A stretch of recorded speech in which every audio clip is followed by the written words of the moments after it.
Bonjour, je m'appelle Michel Barré et je suis entraîneur d'échecs senior au Québec. Dans cette vidéo, je vais vous montrer comment jouer une finale tour et pion contre tour.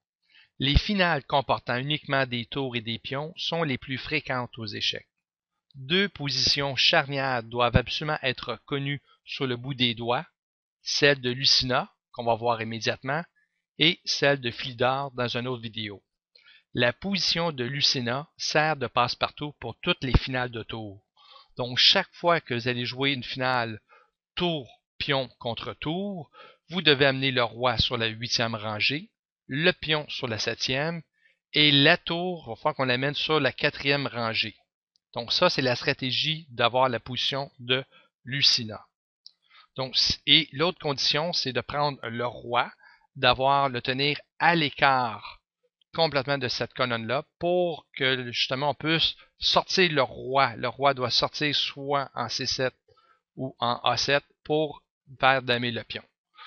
Donc, si on reprend la position de départ, donc le coup à jouer, c'est tour D2 échec. Le roi, on l'éloigne le plus possible du pion B7. Donc, on veut réussir la promotion du pion, donc roi E7. Tour D4. Donc, tour D4, je vous ai mentionné, c'est la stratégie. Il faut amener la tour sur la 4e rangée. C'est là qui est la position de Lucina. Donc, il y a trois conditions. D'avoir la tour ici, le pion en 7e et le roi en 8e. Donc, ça, c'est la position de Lucina qui va permettre de faire le pont un peu plus tard. Donc, roi E6, roi C7, dont on sort le roi, tour C1 échec, roi B6, tour B1 échec, roi C6, tour C1. On continue les noirs, on que des échecs possibles pour qu'ils ne veulent pas que le pion puisse rentrer au niveau avec un échec perpétuel. Roi B5, tour B1. Et c'est ici qu'on voit l'avantage qu'on a amené le tour sur la 4e rangée, c'est de faire le pont entre le pion pour qu'il puisse rentrer. Donc, on fait le pont, la tour vient s'installer devant le roi. Tour prend tour, roi prend, roi D6 et on dame et la partie est gagnée. Donc, c'est la façon de débuter. Donc, pour jouer, donc toujours trois conditions, je vous répète. Il faut amener le roi sur la 8e rangée, le pion sur la 7e et la tour, il faut l'amener sur la 4e rangée. C'est la seule façon de gagner dans une finale tour-pion contre tour-roi. Si on prend maintenant un autre exemple. Donc, on voit qu'on est dans une finale, tour-pion, sauf cette fois-ci, on a réussi la première étape quand même d'avoir le roi est à l'extérieur de cette colonne-là. Donc, l'objectif, comme j'ai mentionné, c'est d'amener le roi, il va falloir qu'il est sur la 8e rangée, et le pion sur la 7e rangée. Donc, c'est là qu'on appelle la position Lucina. Donc, il y a juste une stratégie possible, c'est d'amener le roi sur la 8e et le pion sur la 7e pour avoir créé la position de Lucina. Donc, si on poursuit, donc, on avance le pion C5 en premier lieu, tour D8 échec, roi C4, tour C8, et on poursuit comme ça. Il faut amener le roi exactement, on avance tranquillement pas vite, on pousse le pion, la tour vient en arrière bien souvent pour essayer de faire des échecs perpétuels en arrière, donc c'est le principe de base. Donc, on pousse le pion C7, tour C1, on empêche le pion de rentrer, le roi protège, tour B1 échec, le roi s'éloigne du pion pour faire la promotion. Tour A1 échec. Le roi s'en va en B7. Tour échec. Et tour là. Donc, on vient de réussir d'amener le roi sur la 8e rangée et le pion sur la 7e. Donc, on a déjà là une étape de franchie. Il s'agit maintenant d'amener la tour sur la 4e rangée. Donc, c'est là qu'on va pouvoir faire le pont de Lucina pour gagner la partie. Donc, si on poursuit, avec la tour, on amène la tour exactement sur la 4e rangée, donc pour faire le pont de Lucina. Donc le roi, donc tour B1, on y va avec le roi sort et on continue avec les échecs.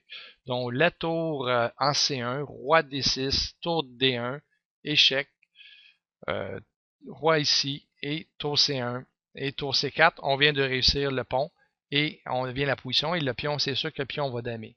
Donc, qu'est-ce qui est intéressant, c'est que sur roi D6, qu'est-ce qui arrive si les noirs décident de jouer la stratégie tour C2? Mais à partir de là, faut donc comme il joue cette tour-là, il n'a pas mis d'échec, donc il faut jouer la tour simplement en B4.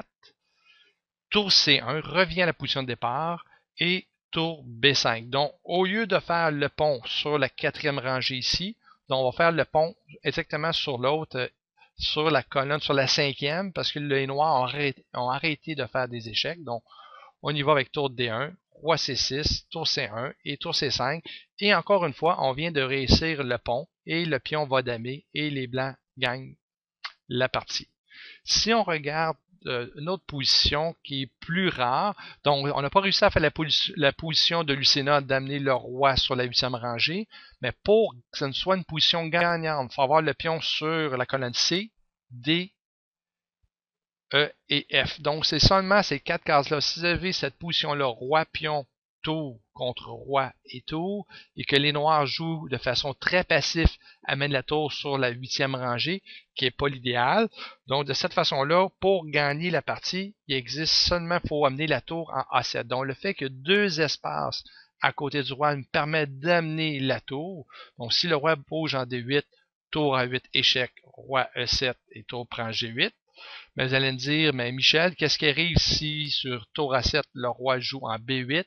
Mais on a le fameux échec au roi. Donc le pion avance, met en échec. Donc le roi va en C8, comme tout à l'heure.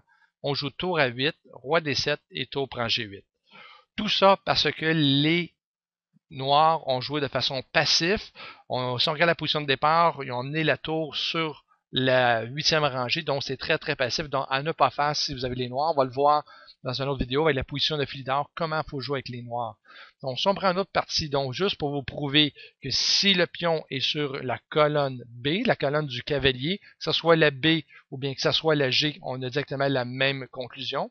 Donc on tour G1, dans le sens, si on prend la position de départ, dans le sens roi A5, tour G1, l'amène en arrière, roi A6, et là, c'est les échecs perpétuels, et on voit que c'est nul, il n'y a pas façon de progresser dans la position. Donc, si on y va avec l'autre position, si on inverse maintenant le roi et le pion, c'est la même façon, donc c'est impossible de mettre le roi échec et mat, on n'a aucune variante forcée, donc à partir de là, tour B7, échec, roi A8, tour C7. Il n'y a aucune façon, là maintenant c'est des échecs, on échange, et puis c'est une petite finale bien classique. Et à partir de là, mais le roi, un pion tour avec un roi, donc c'est toujours nul comme finale. Donc ça se termine dans cette vidéo-là. Donc on a vu que qu'est-ce qui est bien important dans la position de Philidor, d'amener le roi sur la 8e rangée, le pion sur la 7e et d'amener le tour sur la 4e, ou sinon sur la 5e qu'on a vu dans l'exception. Donc, j'espère que vous avez apprécié cette vidéo. Et si vous voulez avoir plus de conseils sur les principes de base pour gagner plus de parties dans votre cas à vous, mais visitez mon site internet www.chessmichel.com. À bientôt.